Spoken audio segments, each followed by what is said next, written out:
में अखिल असम भोजपुरी व छात्र परिषद का डिब्रूगढ़ जिला समिति गठन। डिब्रूगढ़ में अखिल असम भोजपुरी व छात्र परिषद का जिला समिति का गठन शहर के मौर्या होटल में सभा आयोजित किया गया। समिति के केंद्रीय अध्यक्ष अवधेश रुस्तुगी की उपस्थिति में आयोजित सभा में जिला अध्यक्ष का पद पंकज शर्मा, उपाध्यक्ष शंभुनाथ शाह, साधारण सचिव गगन जायसवाल, सांगठनिक सचिव गुड्डी सिंह और सह सचिव के पद पर रोहित यादव को सौंपा गया। वहीं सलाहकार के रूप में कृष्णा शर्मा, विजय शाह, रामा पासवान, मनोज साहू, विजय साहू और अभिलाष जायसवाल को रखा गया। सभा में केंद्रीय समिति के साधारण सचिव सूरज प्रसाद, सांगठनिक सचिव मनोज कुमार शाह, उपाध्यक्ष सुनीत सिंह के अलावा कई वरिष्ठ पदाधिकारी उपस्थित रहे। सभा में उपस्थित परिषद के केंद्रीय अध्यक्ष अवधेश रुस्तुगी ने कहा कि असम के सभी जिला में संस्था की नई कमेटी गठित की जा रही है। उन्होंने भोजपुरी भाषियों से आह्वान करते हुए कहा कि राजनीतिक पार्टियों के बहलाव में न आए। उन्होंने कहा कि आप लोग ऐसे व्यक्ति को अपनाएं जो समाज के लिए सोचता हो। उन्होंने नवगठित समिति को शुभकामनाएं दी। चैनल को विशेष रूप से धन्यवाद देता हूं। आपने अपना कीमती समय हम लोगों को दिया और ये सभा का जो आयोजन किया गया है, केंद्रीय समिति को दायित्व मिला है कि आप लोग हर जिला पर जाकर जिला समिति बना दें। तो इस दायित्व को पालन करने हेतु हम लोग यहाँ उपस्थित हुए हैं। जैसा कि हम लोग विगत दिनों गोलाघाट जिला समिति बनाए, कुछ दिन पहले तिनसुकिया जिला समिति बनाए, अब डिब्रूगढ़ में हम लोग जिला समिति बनाने जा रहे हैं और उसके पश्चात हम लोगों का टारगेट करीब करीब 30 जिलों को बनाना है। और मैं आशा करता हूं कि ये 30 जिला भी बनके जल्द ही तैयार हो जाएगा। और आपके चैनल के माध्यम से मैं अपने समाज को कुछ बोलना चाहूँगा। मेरा समाज हर समय जितने भी पॉलिटिकल पार्टीज़ हैं उनके बहलावे और फुसलावे में आ जाते हैं। तो मैं अपने समाज को एक आपके चैनल के माध्यम से बोलना चाहूँगा कि आप लोग वैसे व्यक्ति को अपनाएं जो आपके समाज के लिए कुछ सोचता हो और आपके समाज के लिए कुछ करने को तैयार हो। तो मैं पुनः ज़्यादा कुछ नहीं बोलूँगा। आप लोगों को मैं पुनः धन्यवाद देता हूँ और इसके बाद अगर कुछ बोलना होगा मीटिंग हो जाने के बाद तो मैं अवश्य आपको सारी बातें बताऊँगा। Thank you.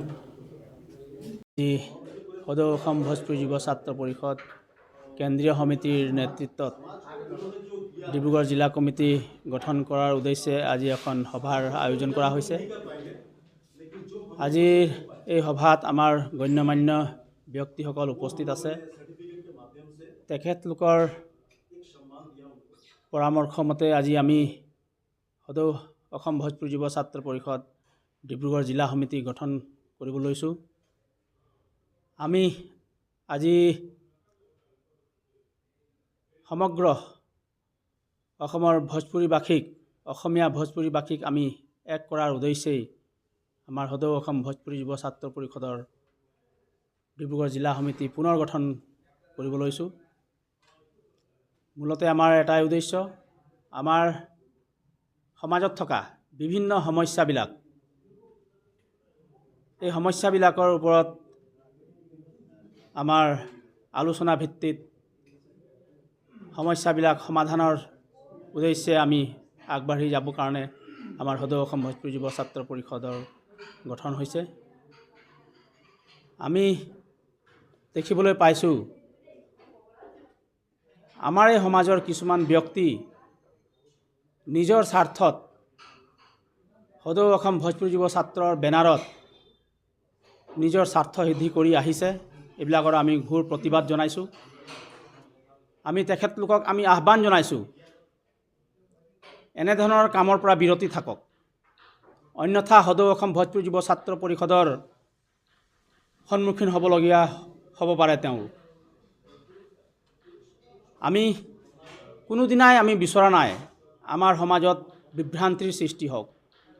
আমি সকলোকে একত্ৰিত কৰি আমাৰ সমাজৰ সমস্যাবিলাক সমাধান কৰিবৰ কাৰণে চেষ্টা কৰি আহিছোঁ। অনাগত দিনবিলাকতো আমি কৰি যাম। আমাৰ কিছুমান ব্যক্তিৰ কাৰণে সংগঠনৰ মৰ্যাদাবিলাক ক্ষুণ্ণ হয়, তেনেকুৱা ধৰণৰ কিছুমান কামবিলাক আমি চাবলৈ পাইছোঁ। আমি দেখিবলৈ পাইছোঁ আমাৰ সমাজত থকা অৰ্থাৎ ভোজপুৰী অসমীয়া সমাজৰ অসমত বসবাস কৰা যিসকল ছাত্ৰ ছাত্ৰী আছে, সেই ছাত্ৰ ছাত্ৰীসকলৰ সমস্যাবিলাক আমাৰ চকুত আমি দেখিবলৈ পাইছোঁ। আমি আগন্তুক দিনবিলাকতো আমি কৈ আহিছোঁ, আমাৰ ছাত্ৰ ছাত্ৰীসকলৰ কাৰণে আমাক যিসকল ছাত্ৰ ছাত্ৰীয়ে OBCৰ যোগ্য, তেওঁলোকক OBC চাৰ্টিফিকেট প্ৰদান কৰিব লাগে বুলি আমি চৰকাৰৰ ওচৰত আমি দাবী জনাই আহিছোঁ। আগন্তুক দিনতো আমি তেনেধৰণৰ কাৰ্যসূচীবিলাক আমি ল'ম। আমি বহুত সমস্যাবিলাকত সন্মুখীন হ'বলগীয়া হৈছোঁ।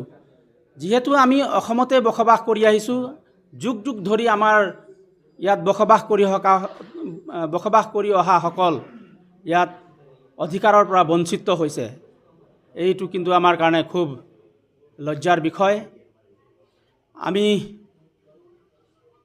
1971 চনৰ আগত অহাসকলে আজিও নিজৰ অধিকাৰৰ পৰা বঞ্চিত হৈছে।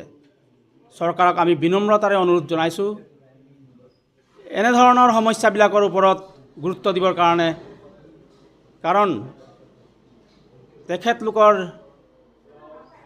সমূহীয়া নেতৃত্বতহে এখন সমাজ গঢ়িব বুলি আমি আশা কৰিছোঁ। আমি দুই এটা সম্প্ৰদায়ৰ বা দুই এটা জনগোষ্ঠীক লৈ চৰকাৰখনে কেতিয়াও এখন সমাজ গঢ়িব নোৱাৰে বুলি আমি ভাবিছোঁ। গতিকে অসমত থকা সকলোকে তেওঁলোক সমমৰ্যাদা দিব বুলি আমি আশাবাদী।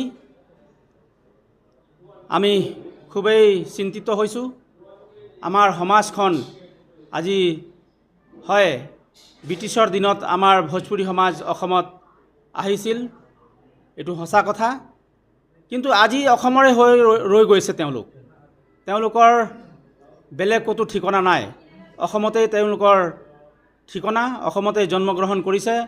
অসমীয়া ভাষাক তেওঁলোক নিজৰ মাতৃভাষা হিচাপে গ্ৰহণ কৰিছে। অসমীয়া স্কুলত তেওঁলোক পঢ়া শুনা কৰিছে। আমাৰ যিসকল ছাত্ৰ ছাত্ৰীয়ে চৰকাৰী সুবিধাৰ পৰা বঞ্চিত হৈছে, তেওঁলোকক আমি চৰকাৰৰ ওচৰত অনুৰোধ জনাইছোঁ যাতে তেওঁলোকক এই সুবিধাখিনি প্ৰদান কৰিব বুলি মই আশা কৰি ইমানতে মোৰ চমু বক্তব্য সামৰিছোঁ। মই সৰোজ প্ৰসাদ, সদৌ অসম ভোজপুৰী যুৱ ছাত্ৰ পৰিষদ কেন্দ্ৰীয় সমিতিৰ সাধাৰণ সম্পাদক। আজি ডিব্ৰুগড় স্থিত মৰিয়া হোটেলত আমি উপস্থিত হৈছোঁ ডিব্ৰুগড় জিলা কাৰ্যনিৰ্বাহক সমিতিখন গঠন কৰিবৰ বাবে। আজি আমি ডিব্ৰুগড় জিলা সমিতি গঠন কৰিম, লগতে আমি ভোজপুৰী সমাজৰ সামাজিক দিশৰ ক্ষেত্ৰত পৰ্যালোচনা কৰিম আৰু আমাৰ সমাজৰ বাবে কৰণীয়খিনি কেনেকৈ আমি আগবঢ়াই নিব লাগে তাৰ বাবে আমি এইখন সভাত আলোচনা কৰিম।